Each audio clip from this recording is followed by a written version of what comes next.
Welcome to a little summary for the method of characteristics, and then of course also the D'Alembert solution, which we talked about. I want to say a little bit about the general case, but the method can be much easier understood in an example, so I do this in parallel. On the left, we write ut plus h of txu ux equals g of txu, and initial condition u of x0 is f.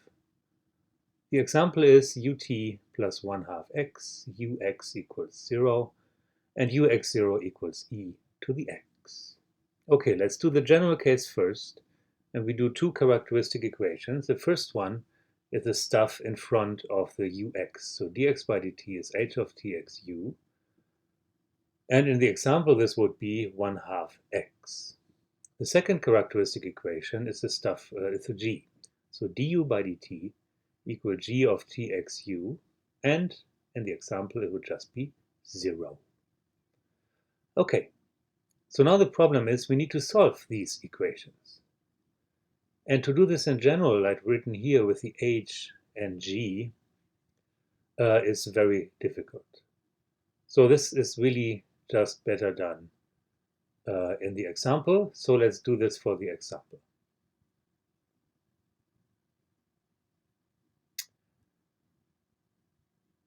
The first characteristic equation, dx by dt equals 1/2 x, is solved by the exponential function x of t is a e to the 1/2 t, where a is the anchor point, and later we need to compute a from this formula. Second characteristic equation is du by dt is 0, my favorite equation, solved by u of xt is constant. And if it's constant, it's the value at x0, which is a. Okay, so then this would be e to the a. Where's my equation there? So it's e to the a. And now we need to find a from the first characteristic equation. So it's 1 e to the minus 1/2 t times x. So put that in and be done. Now, D'Alembert's solution. D'Alembert's solution is an application of the method of characteristics to the wave equation. And we remember we have two cases. First case is on an infinite domain. Between minus and plus infinity, we have the wave equation utt minus c squared ux is 0. We have initial condition ux0 is f, and we have initial velocity ux0 is g.